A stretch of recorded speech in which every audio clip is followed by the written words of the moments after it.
Mm.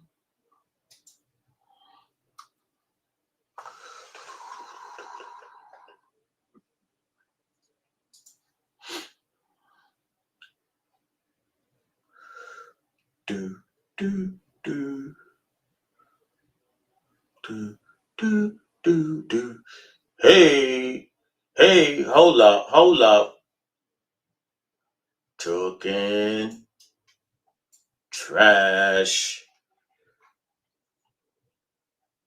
We live, but hold up. We gotta get this intro cracking, right? Let's go.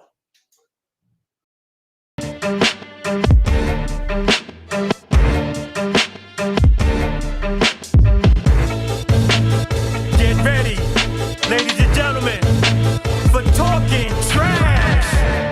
Yeah, listen to how regular men talk about sports.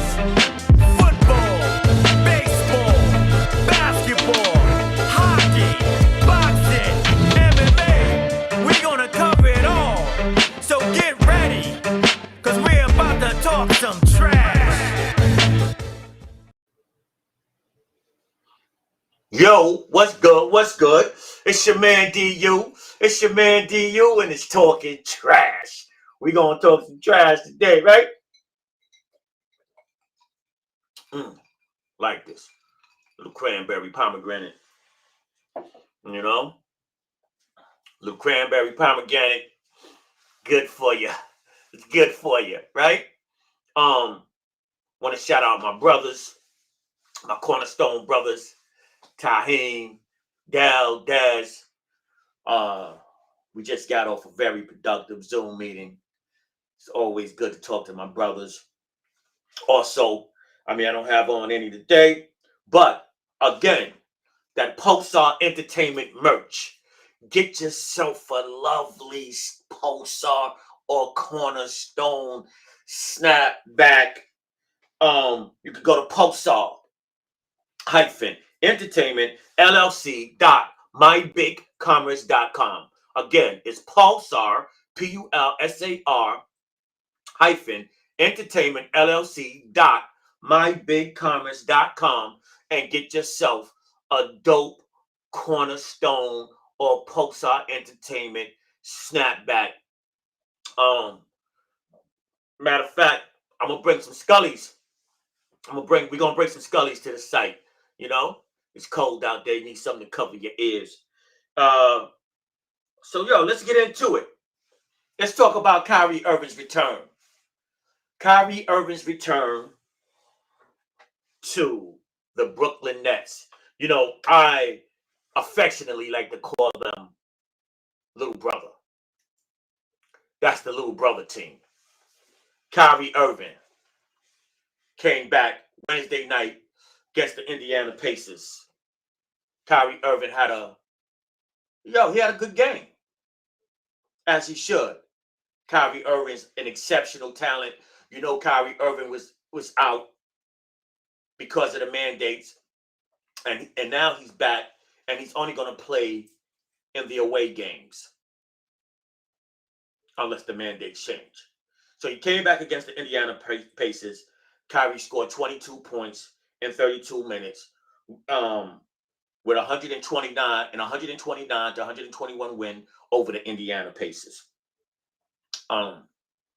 It's going to be very interesting how this team performs with Kyrie Irving.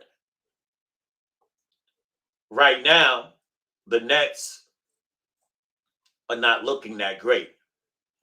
Milwaukee smacked them the other night. I forgot the score. The score is unimportant. It was a blowout. It was a smacking. A smacking. Like, last talking trash, my prediction, and I'm going to still hold on to that prediction, is that the Nets and the Phoenix Suns are going to be in the finals. Is that the Nets are coming out of the East.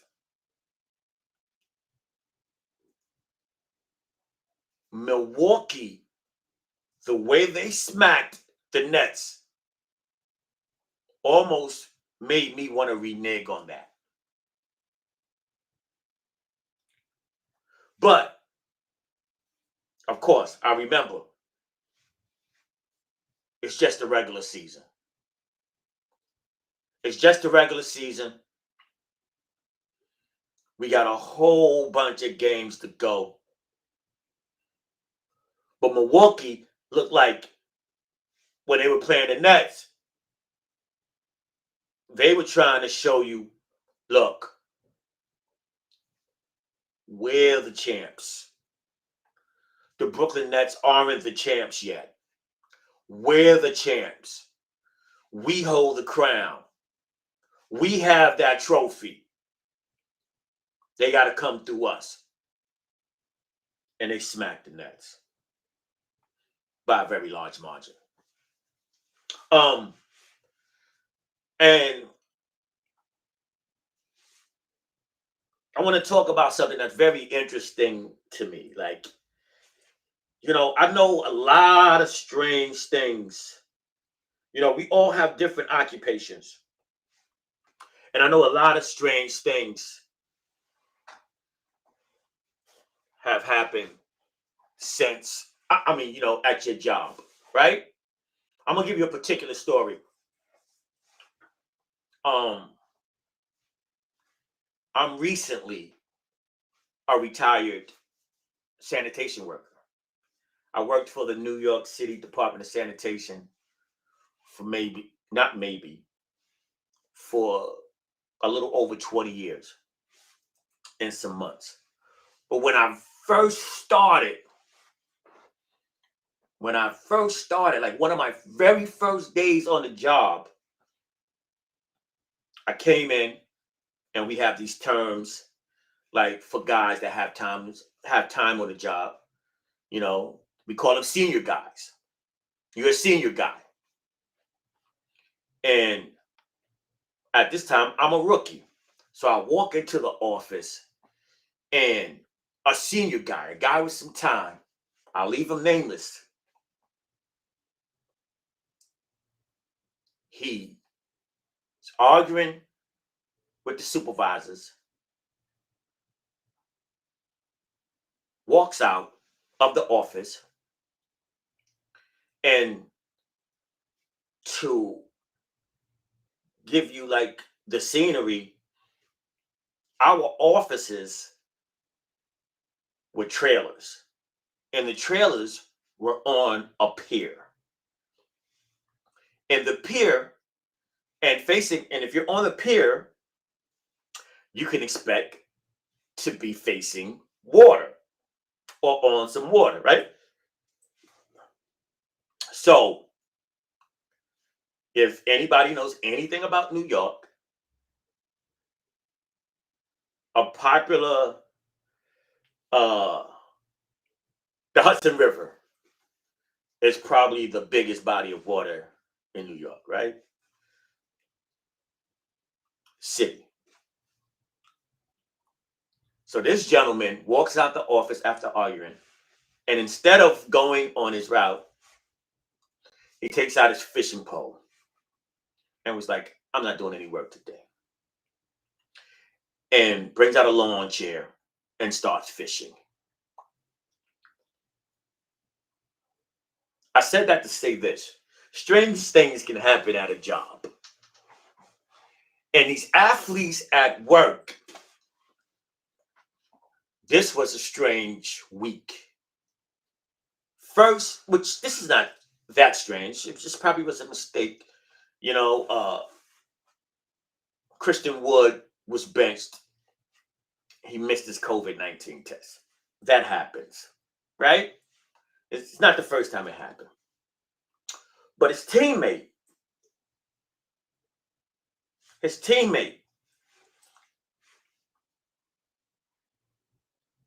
Kevin Porter Jr., got into an argument with John Lucas, one of the coaches of the Houston Rockets, and left, got in his car, at halftime, and I'm going to presume he went home.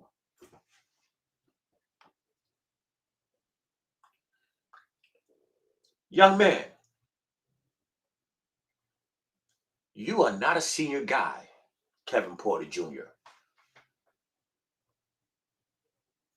You did something similar. He did something similar when he was working or playing for the Cleveland Cavaliers. This is your job. This is something you're getting paid millions of dollars to do. And granted, sometimes at work you have to take a stand. You have to put your foot in the ground and draw the line somewhere, right?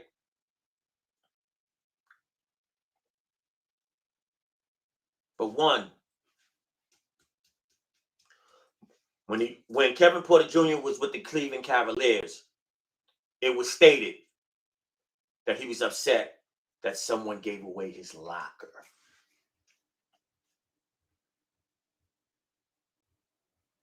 Gave away his locker. Kevin Porter Jr., you have no locker. You have no locker.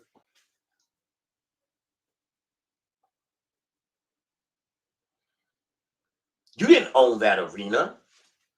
You were an employee, essentially, of the Cleveland Cavaliers. You're a rookie. You were a rookie. You wasn't a senior guy.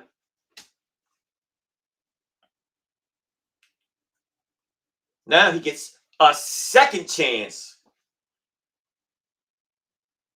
A second chance with the Houston Rockets. Looked like everything was going well, right? Until he pulls this after having an argument with John Lucas. At halftime of the Denver Nuggets game, you get dressed and get in your car and leave the arena. Man, I'm glad I'm not the owner. I'm glad I'm not the owner. Because if I was the owner, Kevin Porter Jr. wouldn't see the inside of the Houston Rockets arena. He'd have been cut immediately.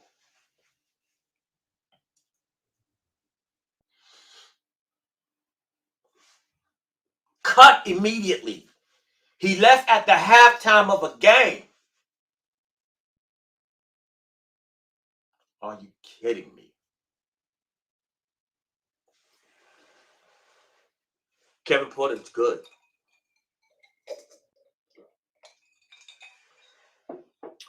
But he's not that good. No, he's not.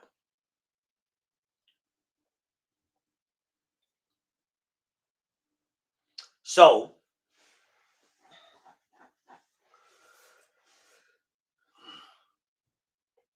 now we move to another sport. Football. You know where I'm getting ready to go with this. You know where I'm getting ready to go with this.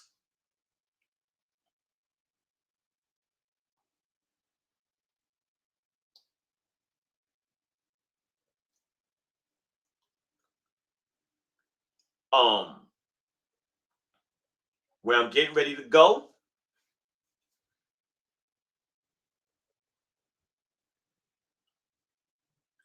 Antonio Brown. Antonio Brown.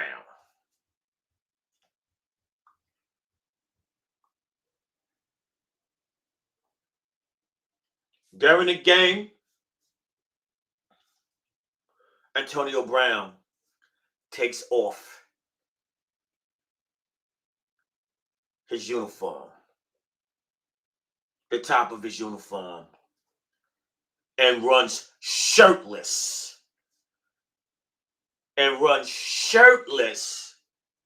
Across the field during the game.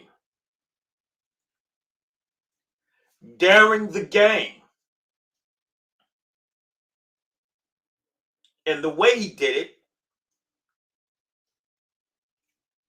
made people question Antonio Brown, that is, made people question his mental stability. Had Tom Brady saying in a press conference, "Oh, Antonio Brown needs to get the help that he can get. That's going to help him. He needs to get help."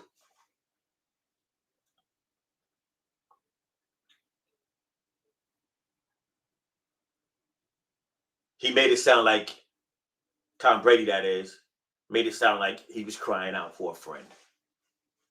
Right? So everybody was questioning Antonio's Brown mental capacity.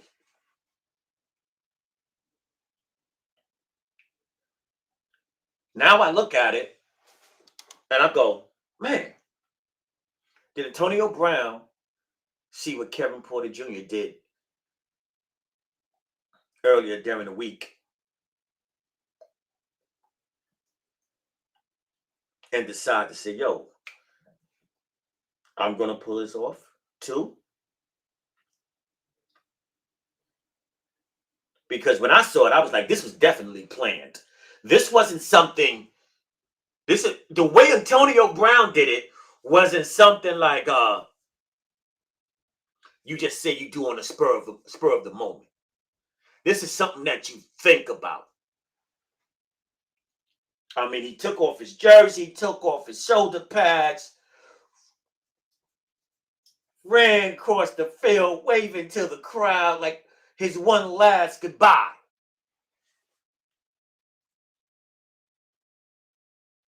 And I said, this was planned. Right? Totally planned. Something that you definitely think about doing. Like, you know, when you at work and you talk about, yo, man, if I hit that Powerball, man, if I hit that Mega Millions, this is exactly what I'm going to do.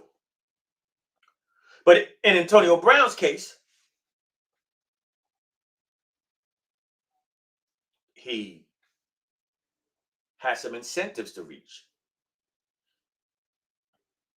He was trying to hit that $1 million bonus, right?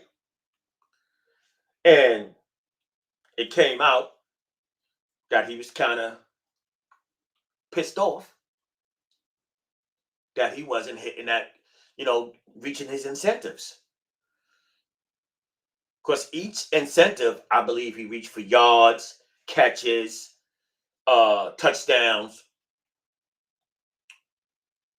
was over $333,000, which came up to around, to round it off, $1 million, right? $1 million bonus, right? So I see it. He wasn't upset about the bonus, right? Because he could have got that. He could have got that next game. Just had one more game to go. Then it came out that Antonio Brown couldn't go full speed. had an argument with Bruce Arians. Bruce Arians wanted him to get back out on the field. He said, yo, I couldn't go. And Bruce Arians said, F it, you're done here. And when he said, you're done here, Antonio Brown kicked off his jersey, ran across the field, waved his last goodbye to the fans, and ran through that tunnel. And the next time you saw him, he was at a Brooklyn Nets game. Antonio Brown was at a Brooklyn Nets game, sitting courtside, checking out the game. And he came to the Brooklyn Nets game. And now, because I just saw a clip of it, he created a video. He did a music video. Because at the same time, around the same time, Antonio Brown took off his jersey, he dropped a rap song. And from him doing the video, I can see he did the video in New York. Now, was this some big marketing plan? Or is he fitting it, or rolling with the punches as he goes along to promote his rap career? You got Kanye wanting him to reach out so they could do some work in the studio. I don't know. It's puzzling. It's confusing. Antonio Brown. Strange things happen at work, right? Another strange happening at work.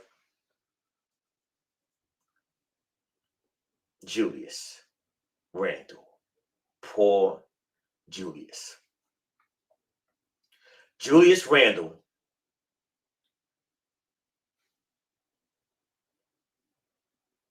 our New York Knicks, Julius Randle, my favorite team, playing against Boston, having a decent game. Shout out to Evan Fournier. Fournier was lighting it up. Everything he put up was going in. So Julius Randle is playing, goes up on the left side, left hand, hard basket, going to the hole. Fans cheering. I see him go with the thumbs down. Julius, what is that about? Right? Thumbs down. Well, I saw it originally. I was watching the game. And when he did that, I'm thinking he's he's throwing thumbs down to the opposing team. He's letting the opposing team know, yo, you're trash. So, at the end of the game, Knicks won, gets interviewed.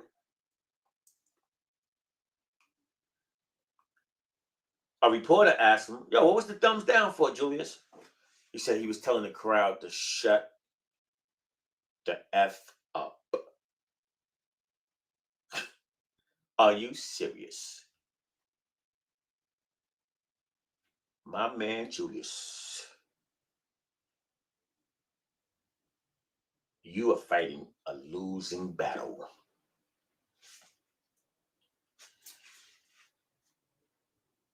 You are fighting a losing battle.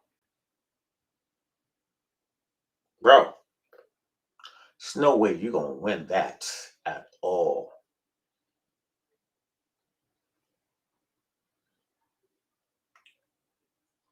Now, granted, he might have been upset because I'm sure when he caught COVID, he read some of the comments. And for those people that was less than sympathetic,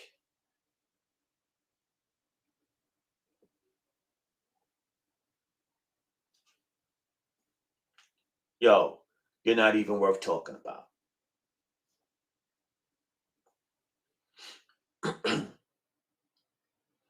The whole COVID situation is way bigger than any basketball game. I thank God that that young man, that Julius, was strong enough, healthy enough to recover and come back after only missing like 2 games, right? Or maybe it's a culmination of things. Maybe he heard the chatters. Now, if he's mad because the fans ain't riding with him because of his play, yo, it comes with the territory, my G. It comes with the territory. You want to play in New York, you take the good with the bad. You win in New York, you're a king. You lose in New York, they're gonna treat you like you're homeless, my guy. You don't play well in New York, you're gonna get ridiculed. Good with the bad.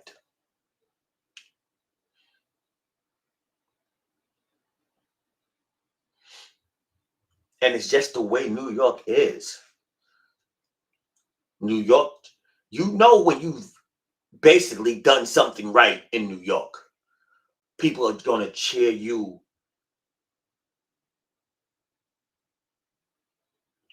like it's going out of style. They're gonna cheer you. They're gonna cheer you when you walk down the block to the store, when you go into the subway, when you get in your car, when you step in the arena, when you're trying to go to the bathroom. If you're doing the right thing, they're gonna cheer you. But if you're playing like crap, if you're playing like crap, they're gonna do the same thing. They'll boo you going into the bathroom. They'll boo you going to the subway. They'll boo you at the bodega. They'll boo you whenever they see you.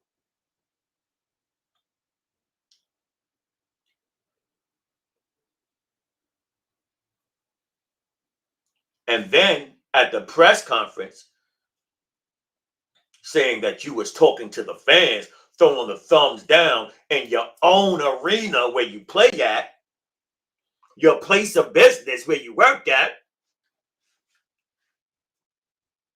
Bad move, Julius.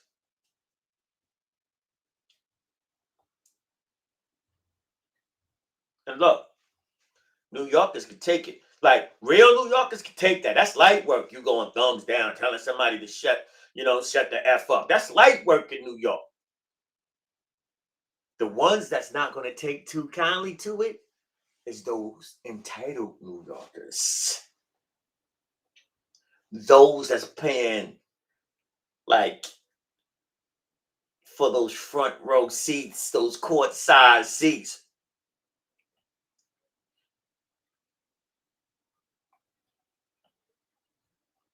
Those that's highly invested, that bring clients, to close deals. Those type of New Yorkers. So guess what? I'm sure Julius probably got a call from Adam Silver or his assistant and Dolan's team was like, yo, you gotta apologize, my guy. So now all of that thumbs down, shut the F up, you had to backtrack.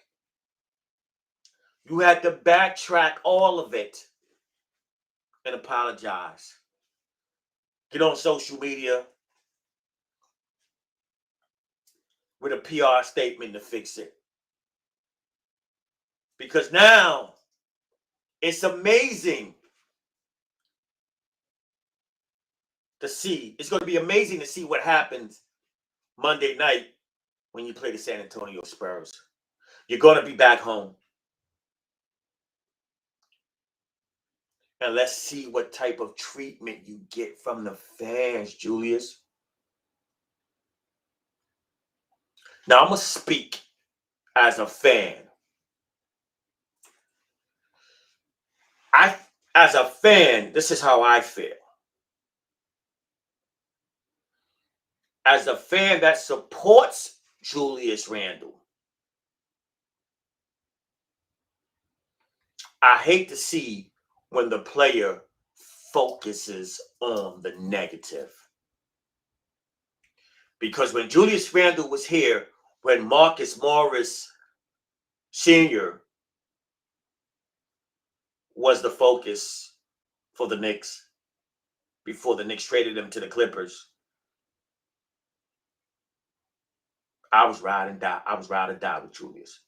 I was like, the way Julius is playing, the no-handle Randle, that's not him. He just needs to be the focus of the team. Marcus Morris is the focus.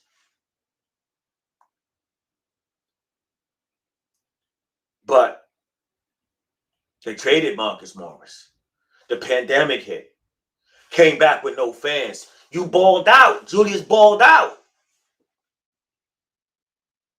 The fans was cheering MVP. I didn't see him with the thumbs down. I didn't see him or hear him telling the fans to shut up. He wasn't an MVP candidate. He wasn't going to win the MVP. Was he balling out? Yes, indeed. But he wasn't an MVP candidate. But, again, for New York City fans, we go from one extreme to the next.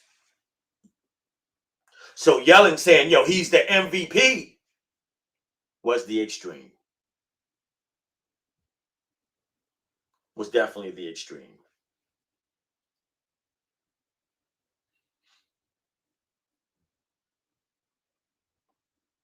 And then he gets to this season. And it seems like he's still hung over from the Atlanta playoff series. He's still not playing like the Julius we saw during the regular season of last season when the fans were yelling, screaming, MVP.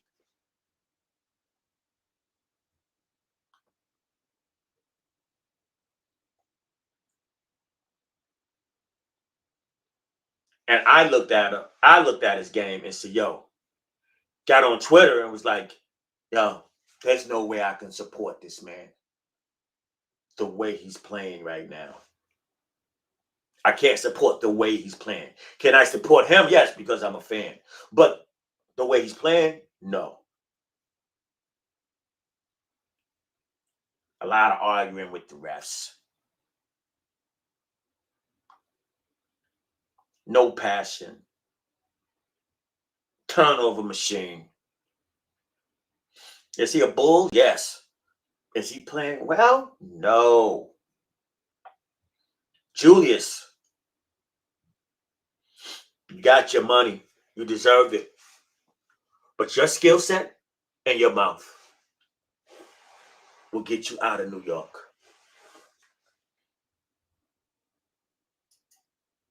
You'll be on the next thing smoking. Because straight up, we love Porzingis. Knicks management, the owner of them didn't hesitate to get rid of this young man, that young man. So, yo, Julius, as a fan, I accept your apology. But, yo, you got to play better. Listen, this is your man, D.U. This is Talking Trash. Be back again by the grace of God next Sunday. Everybody, have a good one and enjoy. Take it easy.